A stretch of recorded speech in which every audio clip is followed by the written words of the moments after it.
Let me welcome Eric and Jean for the talk about Tor and give them a warm round of applause. Thank you.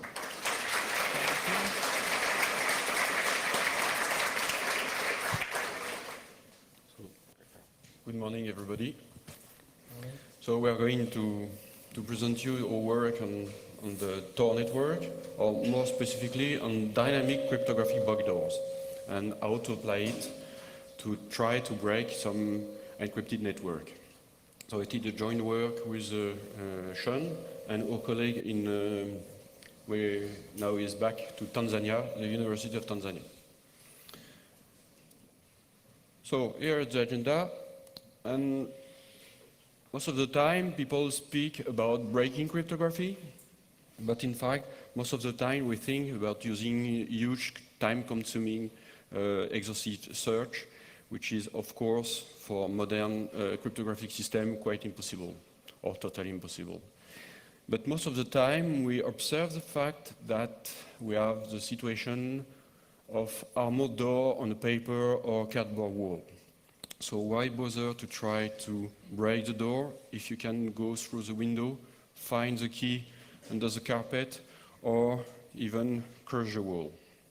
So we have to take the environment in a very broad sense, the operating system, the users, the network architecture, the protocols, to determine whether it is possible to use and exploit them to bypass cryptography.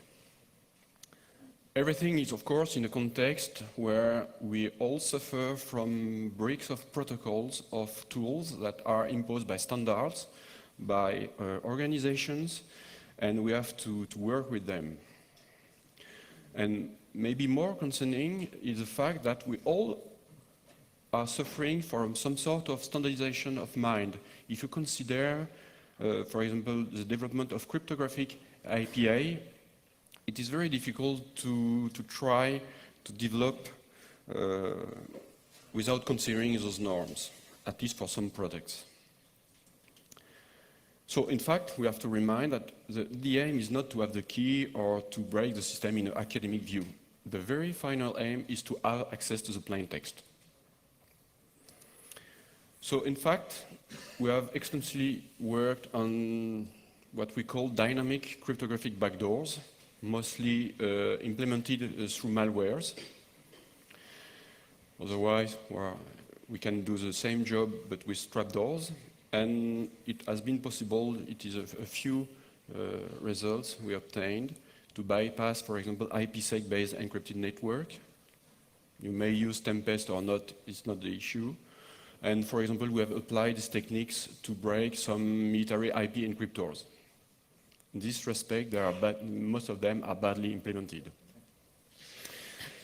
And what is very important to stress on and to keep in mind, and everything has been tested, or we like to go from theory to practical stuff and to verify that everything works. So all these attacks are very efficient. So now we are going to explain how it is up to us. It is possible to apply this kind of techniques over a network, encrypted network like Tor, or any other network of this type. So the starting scenario can be either an undemocratic country. We want to monitor, not to block. The aim is not to block the network, it's quite the contrary, just to monitor and to survey all the political opponents. May it be outside or inside or outside the country, or any small group of bad guys. So, a few elements I think that are important to keep in mind. More and more, with the evolution of regulation, national regulation in Western countries, the use of malware is now something well recognized and accepted. And I have no exception in mind, from France to United States and Germany or United Kingdom. Now it is well accepted that police forces, intelligence forces can use, without a restriction, malware. So it is not a dream, it will be more a nightmare, it's reality. And they are beginning to develop many capabilities in this respect, and probably China is among the most advanced country in this area. So we would like to present our attack not like a single attack, just deploying malware. No, from an operational point of view, from a tactic point of view, it's not a good idea. In fact, we would like to present an attack which is in fact more related to the way military are thinking, and to organize a coordinated multi-level attack with small surgical strike in order to combine to a very final effect. And I had many discussions with officials in different countries, and they say, well, if you manage to break at least 1% of the traffic, it's already a success. So, no matter if the attack is very efficient or only efficient, but if you already manage to have this success rate, it's already a success. Of course, we think it's possible to do far better. So here is the agenda. So Sean will present all the network part. I will try just to recall some part about dynamic cryptographic trapdoors. So in fact, it is very interesting to notice that most of the implementation rely very importantly on the environment and the operating system. For example, under Windows, I have only a very few exceptions in mind. They all rely on the Microsoft cryptographic API. You have just to hook this API to do what you want. You can modify algorithm in memory. For example, we managed to scan for S-box of the AES in memory and to replace those S-box with weak S-box that, of course, the attacker knows in advance. You can turn between modes. You can do many things. And the word dynamic comes from the fact that, in fact, you can play it only during a limited window of time. Just stop, then come back to the attack. It's fully customizable. So, of course, if you consider the static security, the mathematical security, the algorithm has not been modified as changed, since everything is in memory. So, for example, here we use the cryptgen random, which is the most common used function to generate, for example, initialization vectors. So here, for example, we want that the malware modifies the cryptography in memory between noon and 2 p.m. So it is part of a very small part of the malware we have developed. So here we fix the message key for a limited period of time. So why fix the message key? Because in this case, all the messages that are going to be encrypted will be parallel ciphertext. It means that it is easy to detect them among many encrypted text. You can detect them in a polynomial time and break them as well in polynomial time. Just the fact to reuse to fix the IV. So we have developed a cryptanalysis library exploiting this fact, and you will be surprised how many encrypted traffic can be partly broken with applying these techniques. Of course, we are considering stream cipher modes. So how to do that when you have, for example, ECB or CBC mode? Well, that's where there is a very interesting point because in fact, since the contest of the NIST, National Institute of Standard and Technology, to promote the AES, in fact, they impose some sort of standardization of mind to develop around cryptographic library. As a consequence, many developers are writing their library in the same way, most of the time. So there is some sort of standardization of mind. So if you explore this, you can do many things. You can change many things in memory with malware in order to weaken the cryptography. So, for example, here, you have during the cipher init, you have a byte which defines the mode, and then you just change a few bytes in memory and you switch from one mode to another one, which is actually very interesting. So, how to use that? So first, I would like to stress on the fact that we do not have anything against Tor. This is not the issue. Actually, at the present time, it is the only available network of this type. We have made experiment on other, non-public networks, so it is, of course, impossible to publish. So I think that it is a good field of experiment. But once again, our aim is not to say to have something against Tor. So, you will find everything where I explained the library, the Tor extend library, the different data are available either on the wiki of the conference or on this link. So Sean has developed a very interesting library. You have the Google Earth map of everything. So, in fact, we have tried to consider the Tor network as a critical infrastructure. When you deploy some brick, in fact, you don't know whether you will have local weakness and how to exploit them. So, in fact, it is not the Tor technology in itself that we analyze. In fact, it is the fact that we explore the fact that it is deployed by volunteers, using their own security, computer security, and of course, using weak protocols. So, I won't recall how Tor works. There was a talk yesterday. So just remind that in fact you have to find a circuit of 3 nodes, 3 onion routers, randomly, every time you want to exchange secretly and anonymously. So you have here, very quickly, the key negotiation. In fact, there is a first level to negotiate a secret key and to make sure that all the 3 nodes have the same key. So about the previous attack, there are many attacks, so I have just mentioned some of them, but of course you will find everything on the Tor Foundation blog. I think they are referencing everything. So, in our attack, in fact, we try to work at a very high level and low level at the same time. So first, you have to make intelligent step. You have to try to have, as possible, as complete view of the network. How many onion routers, hidden relays, and so on. So, in fact, in this respect, our attack just follow what military are doing. Intelligent step, planning, and conduct of maneuver.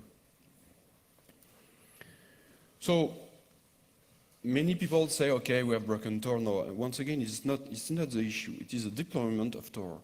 Because the core concept, up to me, is rather sound and elegant, but it is deployed on a very imperfect world. Weak protocols. We also use some protection mechanism that we have turned against the network. And of course, every volunteer is free to use his own security rules. And just imagine the same in a large company where everything is free to choose his operating system, to secure or not his computer. Well, it will be a nightmare, honestly. And up to me, the use of crypto is not a good thing. Every time you want to exchange secretly, of course, if you use crypto, it means that you send noise, because crypto encrypted stuff is just noise. Very high, large entropy profile. So of course you focus attention. Up to me, you have to add transmission security, for example, steganography. So, in fact, from a very general point of view, we just select some weak nodes. So the weakness issue may depend on your view. And we try to force the route through those infected nodes.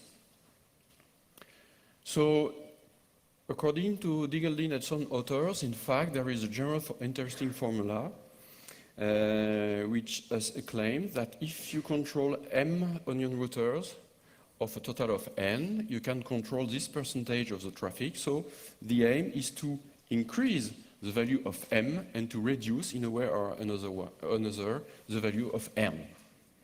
So we will infect m onion routers, and then we will try to decrease the value of n. I mean the number of onion routers through you can go through effectively. So the general description of the attack, you can use a botnet. So I will say a botnet, but of course you can use several small botnets in order first to infect some nodes and then to deny, to block, or to congest the other one. So it is a general scheme. Of course, Sean will present in more details. So we have, among many information, in fact, we have developed in our school a test network architecture, which is rather close to the reality, at least statistically speaking. And we have validated everything on this architecture. Some parts have been validated on the real network, and Sean will make experiment using the real network. We are not connecting to our architecture. And the question is, can we trust the Tor network? Or, well, I will say the things differently. Is it possible for a country to exploit the weaknesses that we have mentioned in order to, not to block Tor, but to control? So, from a general point of view, step one, you just identify, it is an intelligent step. You identify a subset of weak onion routers. You install dynamic trapdoors and so on. You modify the AES in counter mode in order to fix the initialization vector. And of course, we do not modify the OR integrity. Everything is in memory. And after that, we try to selectively deny access to the onion router we did not manage to infect or to control. So of course, you have to establish a complete map of available nodes, and then to deny according to 3 different techniques. So you will find on the website complete Google Earth map with all the different nodes. So I won't show it here. But in fact, we have identified slightly more than 9,000 onion routers. Over 9,000? Mm. And, well, you have the description here. So we have observed that nearly 60% of OR are in the EU, while slightly less than 13% are in Asia. So once again, there is a complete map. Either they are under Windows, Linux, or it is hidden or not. So, I can see from you. so election now. Tor works with, we have what we call bridges and we have relays, as explained at the talk yesterday. So the bridges are supposed to be like a way to prevent countries or governments or the adversaries from denying access to Tor completely. So, but then there's always a way, like, so there's a way for users to actually get the bridges, which is also a way for the very same attackers to get the bridges.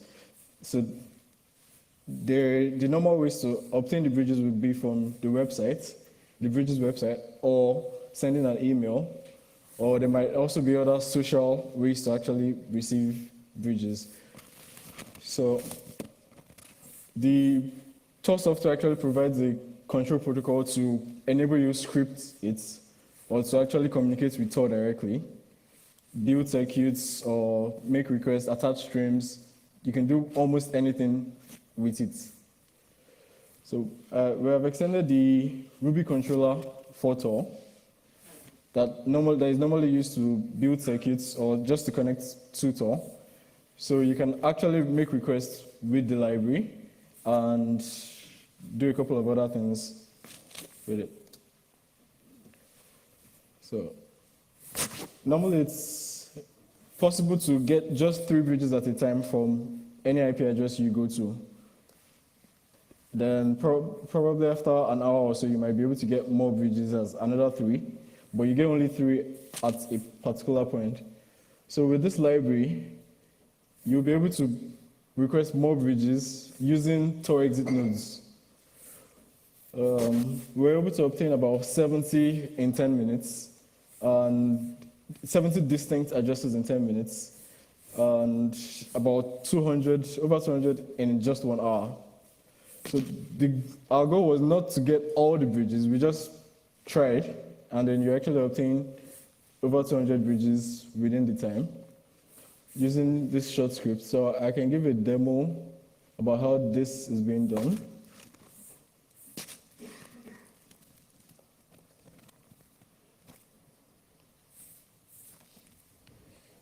So yeah, I have.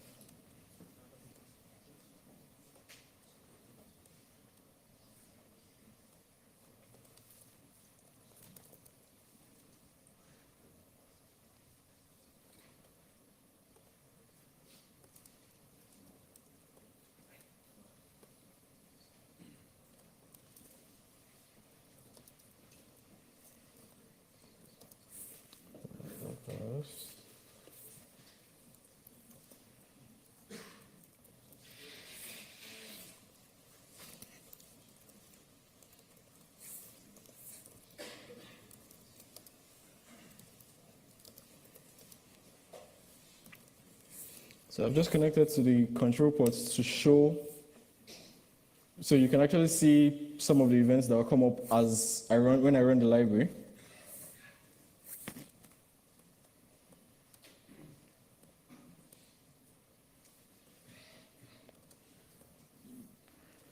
So this.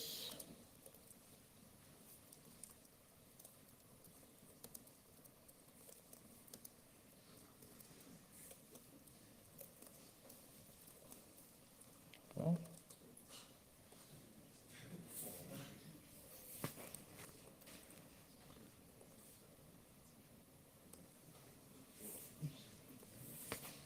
Sorry about that.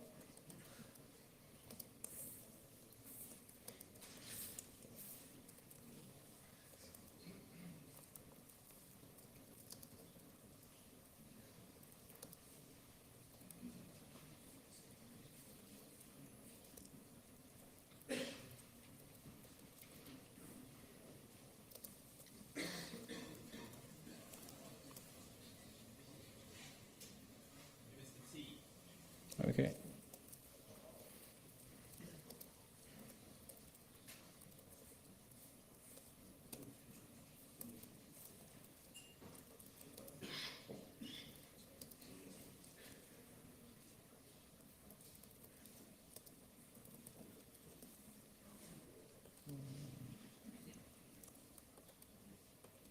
So yeah, I'm going to run.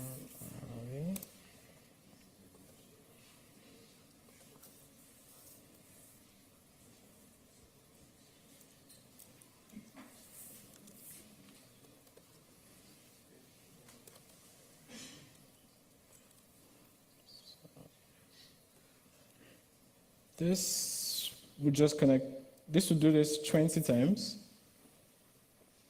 using different circuits, and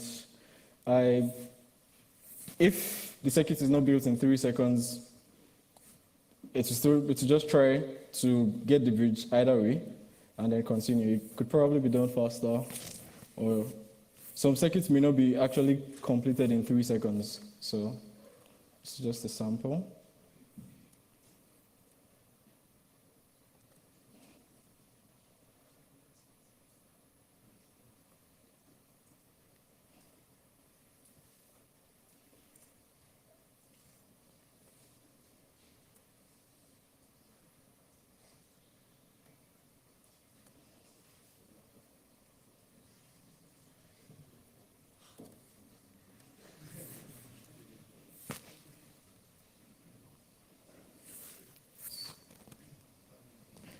The first part of the script I ran was just to get fast exit nodes and fast guard nodes to use for the circuits.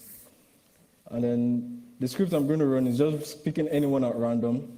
I'm not selecting any particular entry node or exit node. Then the exit node is, I'm going from 0 to 20. Just pick the first 20 fast exit nodes.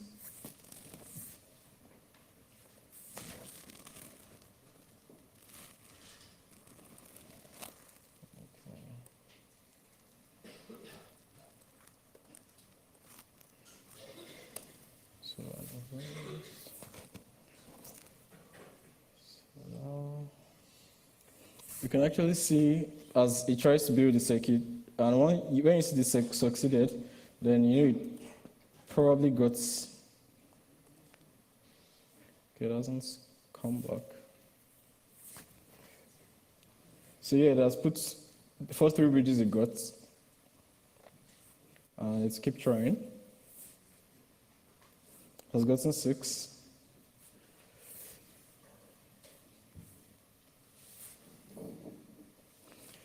But then right now this has also been limited, so it doesn't get all the nodes immediately. So the bucket of bridges that it gives out using exit nodes has been limited for this reason. So that.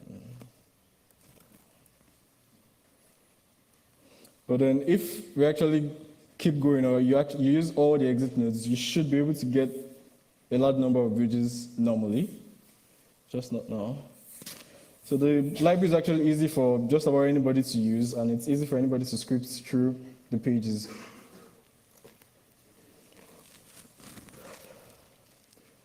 So then the vulnerability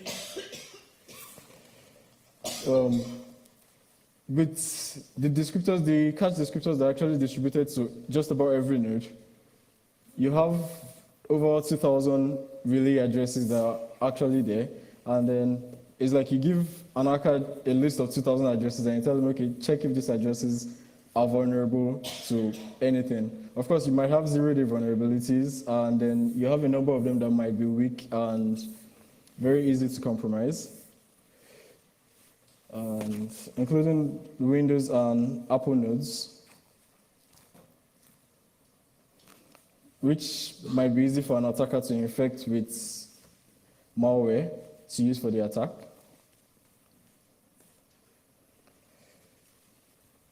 So then the vulnerability scanning shows that about 30% of the ORs are vulnerable, 41% of which are Windows, and 19.6% run a Unix flavor.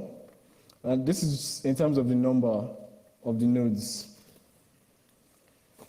And percentages are likely underestimated.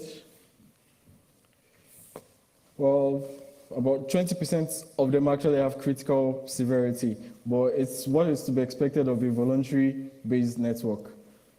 It might be beneficial if there was a way to actually tell clients or volunteers that, okay, your system might be vulnerable to this, or it just runs a test, and then it knows what exactly you can do to help, so it doesn't get attacked by an adversary. So the goal of the attack was to try to force a client to go through 3 specific nodes. That's, you're not trying to block the Tor network completely, but you just want to control it within a limited time when the cryptographic backdoor will be in place. So you will have to use a number of availability attacks. It could be similar to the Great Firewall, you resetting the clients. Most of all these availability attacks will only work if you have the complete list of the network already. So you still need all the bridges and all the public URLs that are available. And with the rate at which the relays actually change addresses, DHCP, you need to keep this list updated to have the attack work. So then another way would be you could actually spin packets on the network or have a kind of congestion just to exhaust the bandwidth on some of these nodes. So previous attacks have been based on the congestion approach or even the packet spinning. You sending packets to multiple nodes at the same to multiple nodes in the Tor network. And with Tor, it used to be possible to actually build very long circuits. You could build a circuit of, say, 90 nodes. You have errors in your logs if the client actually checks it, but then how many users actually check their logs frequently when they use Tor? Most people, you probably prefer the GUI, just click a button with Vadilla, and then you connect, and that's about all. So, by default, Tor will choose the fast nodes and nodes that have high uptime based on the metric. But then this metric is also published in the consensus. Your bandwidth is there. It's like you tell the attacker, okay, this is how much packets you need to send to keep this node really busy. And then if I can send a packet through your node, say 10 times, the same node as I build a circuit of 3 nodes, and I cycle through that 3 nodes, say 10 times, it just keeps going. It has a multiplicative effect on the size of the packet I'm actually sending. So the goal of this would just be to keep the packets in place, just to occupy these nodes, prevent them from having time for other nodes, for other requests from the clients. And then again, it's not going to be played like all the time. You don't need to attack all these nodes at all times of the day. You're just trying to control them. Say, today you want to implement you have the dynamic cryptographic backdoor, and then you know the specific time or specific day that it will come to pass. Some countries might decide, or some governments might decide to actually try this at that specific time. Of course, the Tor metrics you see downtime in the number of clients connecting at that particular time, or it may appear as if the say country or government is throttling the network for the users. Users just won't connect to the specific nodes at that particular time. And then the attacker just has to, either he has pre-compromised nodes on the network, or he has a botnet, or other nodes is able to compromise and install the malware. So long as you have all these nodes in place, they work normally at all times. At all other times, they work normally, but then at the specific time when it will be attacked, the client will only be able to connect to these specific nodes. So, and then this can also be set in a different way, such that the attacker can actually distribute the map to, say, different nodes, and then he has a map of nodes he wants to block at a specific time, and then he sends packets and just keeps the packets in play, keep building circuits, and then it just keeps going on and on. So yeah, I said I was going to demonstrate how the long circuit or the packet spinner works.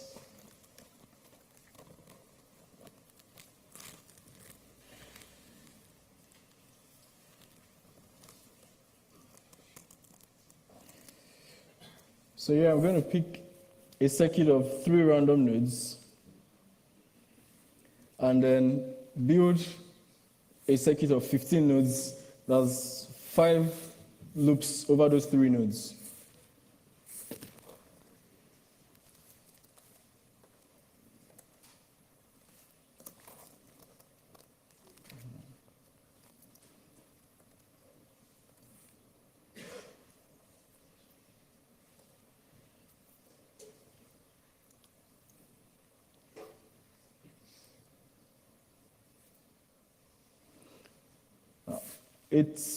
The random nodes might not always perform as the attacker wants, because some nodes will actually have different access requests or different access policies that will prevent you from making circuits with the next node you're trying to, or the next hop you're trying. But then here we can see this is the first node. This is it again. This is the second loop. This is the third. This is the fourth, and this is the fifth.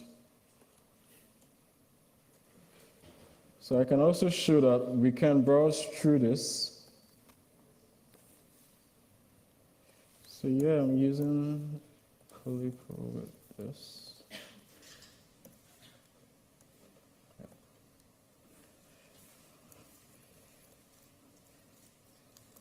So I'm going to try to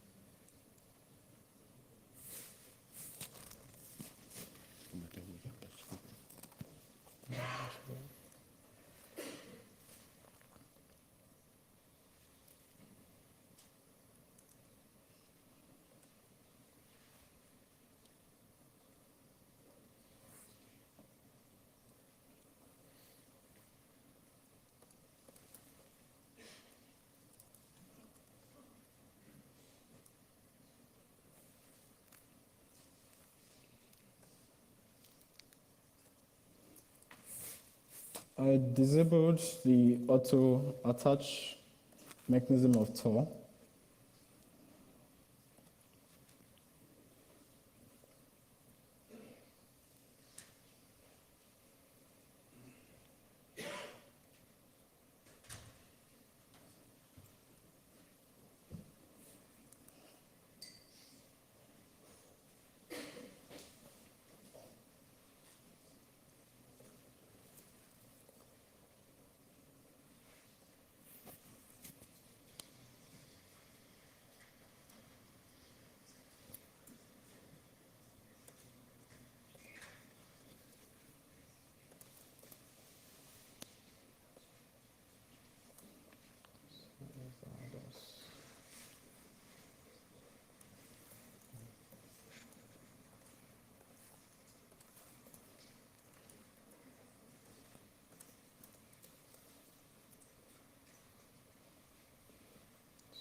Yeah, we can see.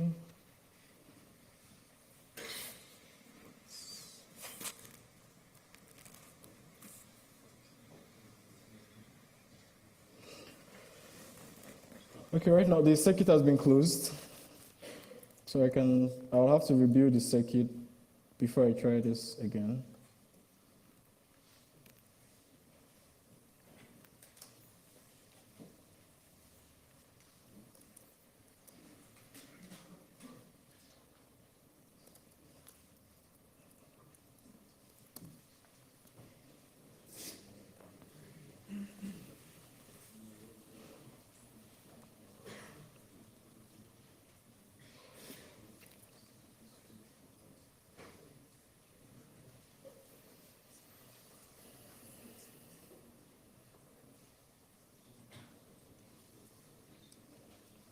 But then again, this doesn't work with the new version of Tor anymore.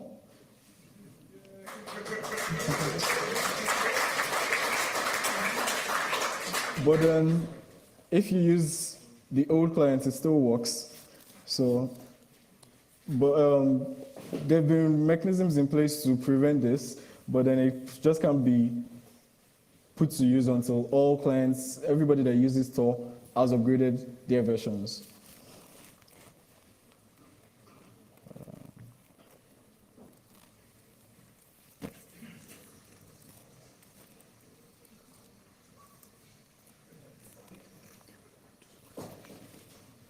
Okay, maybe I could get back to this after.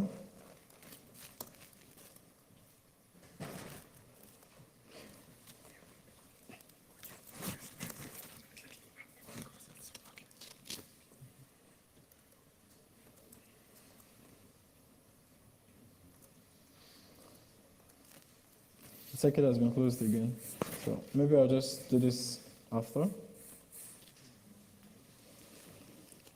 So then for the TCP resets, it's not a new thing, resetting packets or blocking nodes. The whole attack is based on you using just about any availability attack that is out there, your resets or ways to congest the network. So the resets has been there. Some ISPs use this to prevent clients from accessing some services or different ports. So unlike your typical reset where you have to send reset packet both ways, for Tor, you just need to send the reset packets just to the client that's trying to connect, and then even if the relay sends the packet back to the client rejects it and it tries to pick a different relay. So this will go on until he probably picks your malicious node which you have in place. So you still have to rely on the randomness of Tor to select those nodes that are vulnerable. So the other thing will be if the client tries to build a circuit using first the entry, probably a malicious node, and then the next one isn't malicious, you might want to block that also. So that can be done from the nodes you've already compromised using just about anything. So then the whole attack will be in this form where you have the botnets infect. You deny access to some nodes that you are not able to infect using whatever means you have. You could do the reset. It could be some other forms of denial of service attacks, and then you have ISPs also doing the reset attacks to the clients. And the denial of service attacks will continue until the client uses the nodes you want him to use. So, alternatively, you might not need to. Okay. Alternatively, you may not need to block access to all the nodes, but then just the ones with higher bandwidth or higher metrics than the ones you have on the network. So you might have some nodes on the network already that have high bandwidths or with an high uptime. Uptime is not really a problem. You just need to leave your nodes connected until when you need it to work. So, but then the bandwidth might be the question, because you need more nodes with bandwidths. And then the attack continues the same way. So then the second version of the library also allows you to build circuits in circuits, instead of just building one single long circuit. So with the new version of Tor, you are only able to build a circuit with 3 nodes. So, but then if I want to build a circuit and still have the multiplication effects of sending packets through this, I'll have a circuit going through another circuit and then a third one, and it could also go in the same way however you want it to. So the drawback with this is the exit nodes must be chosen carefully, so they don't have like restrictions to the next hop. That's the next entry node you're trying to connect to. So sometimes your entry node might be on port 9001 or some other ports. That's the URL port. But then you have to choose exit nodes that allow access to the next hop. And you can actually an attacker can actually send packets using either of all these proxies, just to increase the congestion.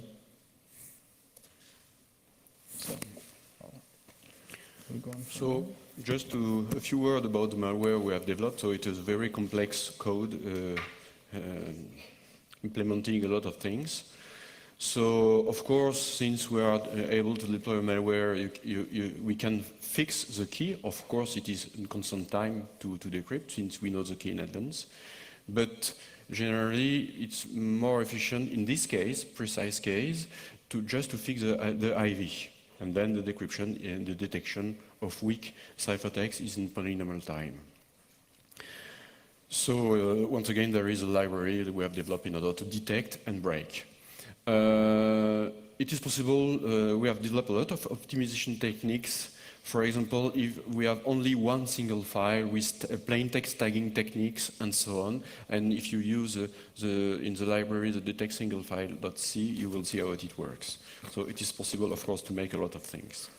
And the malware is able to adapt to the fact that, in fact, since we only force routes through infected node with a high probability, it may appear that, in fact, since the probability is not close to 1, that it cannot, some keys remain uncontrolled, so he is able to detect that and just to say, okay, I do nothing.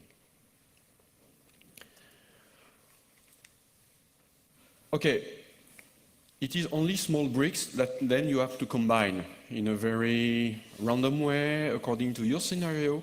It is just a framework, attack framework. You can replay it, change the time window, everything is possible. And once again, everything is in memory. We do not modify the settings.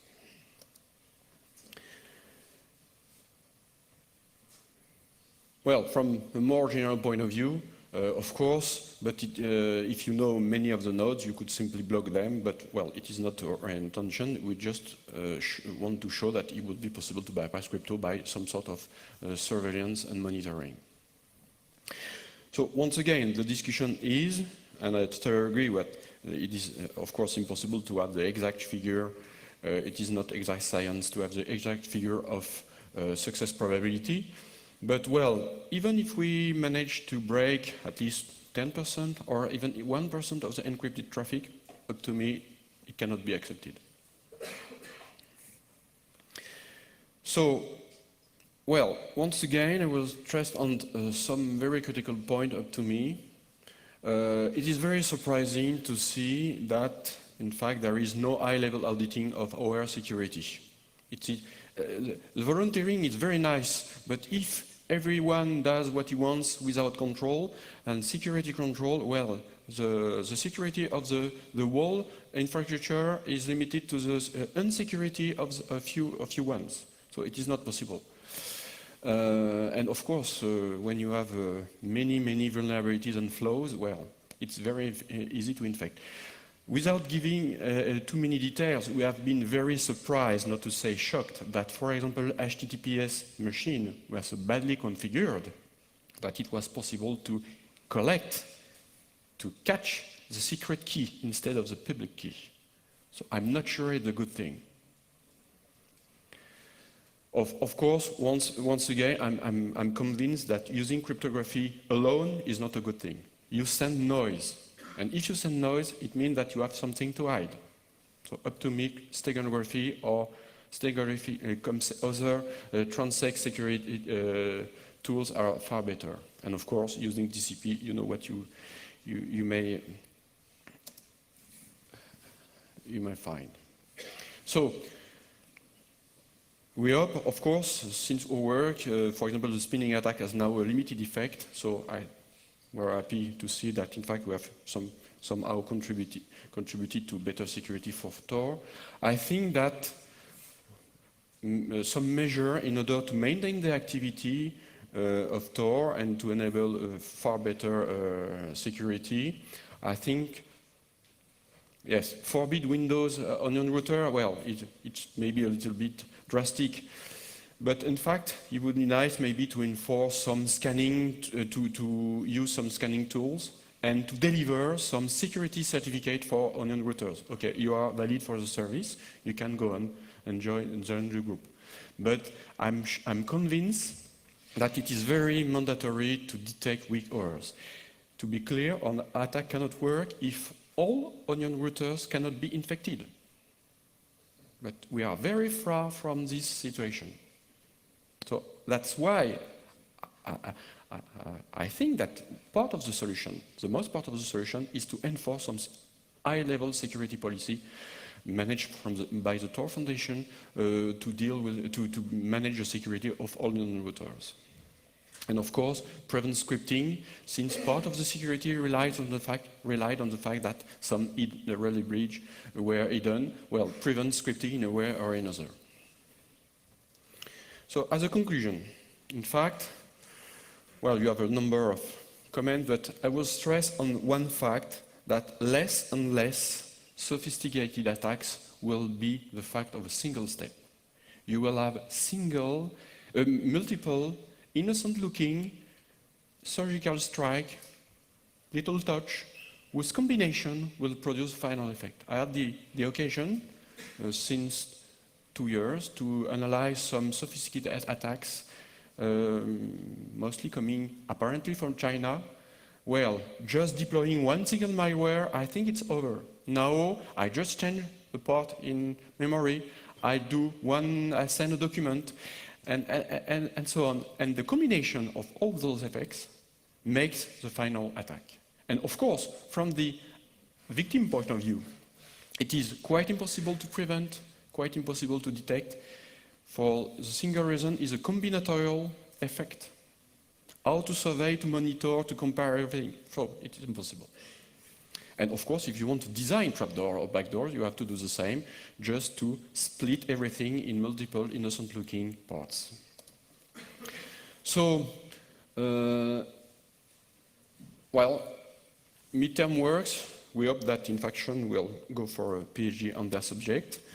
But I think that using steganography to have some sort of steganography version of Tor would be nice. To enforce some memory protection, we are actually working for different companies about techniques to prevent attacks in memory. And once again, I would like to stress on that point, just enforce our high-level security policy. So, maybe you want to make some comment? No. So in fact, it is some change that appeared recently. And Sean, if you want to. On the Tor project website, we can see the draft for future crypto proposals. Well, the main thing is, I think, since it's modification of the keys in memory, the fix could actually be done by the operating system or even the crypto APIs developers, so that they prevent such attacks by the malwares. But then again, the application developers should also consider protecting the applications against such attacks, pending the time when the API developers release such fixes. So if there are memory protection techniques, they would be able to prevent such malwares from affecting their applications. And Tor being a critical application, something should be done to protect this in the memory. And then for the congestion attacks, there's a paper about the comparison of datagram, which could be a start. Since UDP might not have the same congestion problems as TCP, but then it could still have its own security vulnerabilities in the end. So that's about all. Thank you. Questions?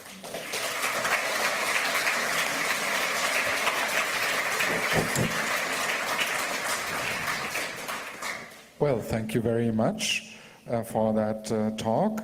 And I would also like to remind you to use the feedback system on the talk. Feedback system is available in the Fahrplan if you select that talk. Now we still have time for Q&A session. Could you please raise your hand if you have a question? We'll start at the back of... Okay. Okay. There we go. Okay. So you said that there were 30% vulnerable relays. The Tor protocol balances load by using the faster relays more often than the slower ones. And in fact, the Tor network has about 2,500 relays now, and a small number of them are very fast, and the rest of them are quite slow. So I would not be surprised to learn that the 30% of the relays that you consider vulnerable are less than 1% of the network by capacity. And once you are only compromising a small amount of the network, that requires you to do a much larger denial of service attack against the rest of the network to make your attack work. So I guess my question is, what fraction of the network by capacity do you believe is vulnerable? Not just fraction of the network by relays. No, it's a very important question, but it's difficult to evaluate without making experiment on the real network. No, all the consensus values are public, the bandwidth values are public. Everything's easy to do if you specify which relays you believe are vulnerable. You can calculate that in polynomial time. So,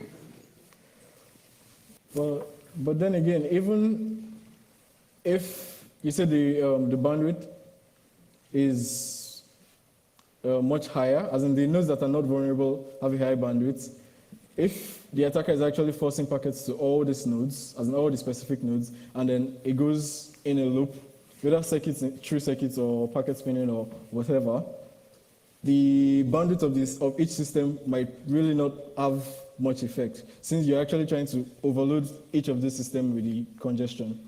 So instead, the number of systems that would be available would be the question. Say you have a system that has 20 times the bandwidth of A. I just have to use it in my circuit 20 times, or I have a circuit that loops through it, or... But the result of this is that you basically need to attack every Tor relay and knock it over, and then there are none left. Yeah. So you have no computers that you have no relays that you control, and then your attack is I deny service to the Tor network, not I target users and learn what they are doing. in fact, I think we don't target any specific user. That's probably the main point. We just deploy the malware, catch what we can, and decrypt what we can. Right, but if you own roughly 0 of the Tor relays, No, I do not agree. There is one solution. We have exchanged through emails. It is to do to deploy the attacks through the network for real. Are you ready for that? I'm ready.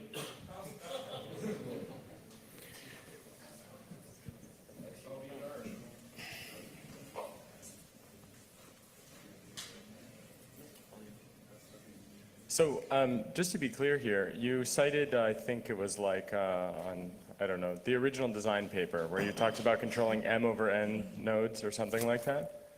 An interesting question here that at least comes to mind here is that almost every single proposal, every single fix, all the changelog, some of the things that Roger wrote, that I wrote, that George wrote, basically all of that was stuff that was already published.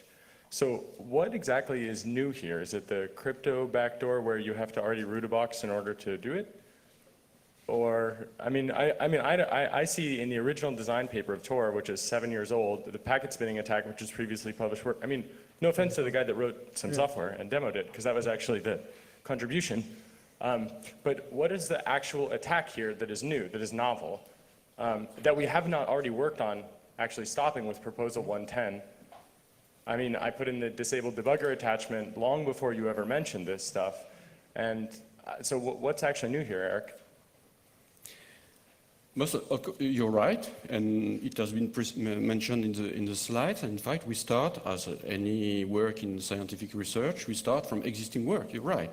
But unless I am mistaken, I have never found multi-level coordinated attack. We just take many bricks, we have improved some of them, we have developed part of them, inspired, of course, from Murdoch, Danesis, and so on, authors we have mentioned, you're right. But in fact, the new aspect, in fact, lies in the fact that we combine everything, not to block. Most of the time, people are trying to block no, we don't want to block. And we show that, in fact, it is up to me possible to control the cryptography in a way or another, just combining those bricks. And the concept of dynamic trapdoor, I'm sorry, but it is totally new. Okay, so I don't know about everybody else in this room, but I was writing userland rootkits like long ago, and that included being able to backdoor the random number generator. That is also not new. Sorry, and can you repeat? I didn't understand. Writing backdoors for the operating system APIs and for, say, like userland APIs, and changing the output of those functions is also not new. And saying that to a crowd of people here, I think it's important to note that I bet if we ask a sample of the people here who has ever caused their crypto function to have a zeroed IV or a predictable key based on time or a random number generator with a fixed output, anybody other than me ever write something like that in the room? Okay, we got a couple. So, I mean, I guess the thing is that you could also have summed up this talk with one slide, which is you have a botnet and you start 10,000 Tor nodes, which is part of the original Tor design threat, and you don't have to do any congestion whatsoever at all, and you control M over N nodes. And so the question is, what is the real contribution as comparison to just a basic Sybil attack, which is the word that we would use to describe this in the literature? And I don't see any real difference here, and I didn't even see you decrypt any traffic, which is quite a bold claim, so I mean, yeah, fire it up. No, I'm not sure to understand, because in fact, well, how to say that? I think it's first for the cryptographic backdoor aspect. Okay, you mentioned, but if I well understood, in fact, you mentioned side channel attack and so on. Here, we modify in memory a number of things in such a way that first, from the defender point of view, the traffic seems still to be encrypted, respect every randomness property and so on, but it is possible to decrypt it. So, I'm sorry, but unless you are giving to me references, I would be happy to have one. This aspect is new. But you can just log Okay, I'm sorry. We have Yes, no, okay. I know what you, it is very, a critic say, okay, you have just to fix the key and send the key. But from a malware perspective, you have to open socket. You have to do many things that antivirus are supposed to detect. Here, we just modify, we just make an innocent-looking modification in memory. Of course, you're right, I can just fix the key and send through the traffic. But from an antivirus perspective, it can be modified and it can be detected. I can fix the key in advance. You have an anonymity network. You can build a circuit through the relay, and you can leak a cryptographic key any way you'd like. So you just Okay. I'm sorry, we have other questions from the internet as well. Yeah, there's here one question. Says you disclosed breach IP addresses on your blog. This directly helps sensors. Why are you deliberately harming the Tor project by doing that? Why we disclose it? Yes. Yeah, just to be sure to do. Yes. At the very first time, when we are exchanged with the Tor Foundation, they say, okay, your attack is exaggerated. And in science, you have to, either you're wrong or you give a proof. Listing the addresses was a proof, the first. Then, and I agree, I'm convinced that many people have probably designed equivalent attack. So we have to be very humble. If we are able to do that, other people are probably already done that. For example, China, but they don't publish the list. So honestly, I think that in security, if you know there are some risks, I think that making them public is a good thing. Because people are able, who own those machines, are able to see, okay, my machine has been detected while it was supposed not to be. So now they are aware. Okay. Next question That's the from problem. here. Or we just publish nothing, but I don't think that security through obscurity is a good thing, whatever we may think. publish your backdoor. I would like, honestly, I would like, but well, I want to remain free because there are still regulations. But I have published. Publish it. Use code. Publish it because it's source code. It's Okay, no, it's better to do. I think that source code is far less efficient than mathematics, and we have published everything. There is two possibilities. I give you a fish, or I learn you to fish. I do prefer to give mathematics in order to program a lot of different versions. Source code is just one instance. yes, but the thing is that Excuse me, please. The guys from the Tor project, please get together with Eric after the talk so us normal people can ask questions, please. Thank you. So, my question. Tor client usually uses guard nodes. I'm here. Yeah, sorry. It usually uses guard nodes, 3 in the default config, and they change slowly over time, once a month, if I remember correctly. If you cannot own such a guard node of of a client. And also, these guard nodes are very fast nodes. You would have to put a very large traffic through it and effectively only can deny access to the Tor network. You did not mention guard nodes in your presentation. Have you not considered it, or how do you deal with guard nodes? The thing with the attack is you're not exactly congesting. You don't have to congest all the nodes you intend to attack, but instead, some of them might just be blocked with your typical reset attack. Some might be, if you can't overwhelm it with traffic, then the attacker might actually block it using other means necessary. So it's not about the guard nodes having a high. The list of fast guard nodes are available to everyone, including the attacker. So it's more like a local attack. If I wanted to govern to everybody here, and I know exactly where the guard nodes are, I can, if I have some guard nodes on the same network, I'll try to limit the nodes that you have access to, using whatever means necessary. I can choose to block some of them. I could actually leave some of them to be available. So you think, okay, it's available, but then I'll try to throttle the bandwidth to that specific node. Or I make it available for a minute and then after it's unavailable. But then your nodes will actually choose nodes randomly. It will try to specific ones. It says, okay, it fails, and then it moves on to the next node. So the aim is, at some points, you actually select the malicious node.